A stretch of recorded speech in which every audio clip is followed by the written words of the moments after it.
Chapter 2. It was a good day to film, but a bad day to die. The elderly star of Escape Across the Desert sat slumped in his wheelchair, blood ruining his white shirt and every other surface in the small kitchen. I'd seen neater slaughterhouses. Knowing it was pointless, but praying it wasn't, I knelt beside him and put my finger on his neck, hoping a telltale throb would prove he hadn't yet bled out. Käpitan Ernst.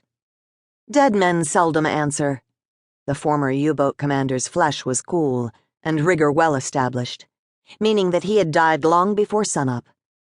Duct tape sealed both arms to the wheelchair, almost as if the killer feared that the 91-year-old double amputee might put up a fight. I doubted he had, so why the overkill? Why so many disfiguring blows?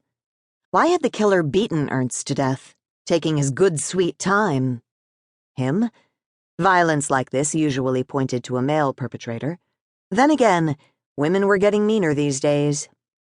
The police would want to know the exact time I discovered the body, so I checked my Timex. 7:26 a.m. I took one final look at Ernst, then backed out of the kitchen. Retracing my footsteps as closely as possible, I exited the house the same way I had entered, leaving the door open behind me. When I reached the curb, I fished my cell out of my carry-all and called 911. Then I called Warren Quinn, director of Escape Across the Desert, and told him that Das Käpitan would never be ready for his close-up. Up and down the street of the quiet Scottsdale neighborhood, men and women were backing BMWs and Mercedes out of their driveways, some of them clutching travel mugs in one hand and cell phones in the other, leaving them to steer with their knees.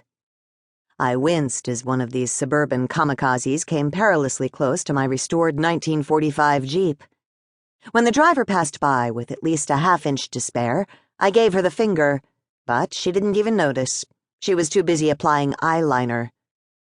Nearby, someone was cooking bacon, and its fatty scent drifted away on the crisp breeze, humming through the Papago buttes.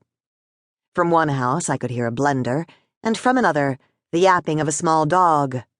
Birds sang, children laughed. Until the news helicopters thundered in. The film crew of Living History Productions was working out of Papago Park, the site of an old World War II German POW camp. The 1,000-acre desert park, dividing the city of Phoenix from Scottsdale, was only a quarter-mile west. So along with the newscopters, Warren and his assistant director Lindsay Reynolds beat Scottsdale PD to the murder scene by a good 3 minutes.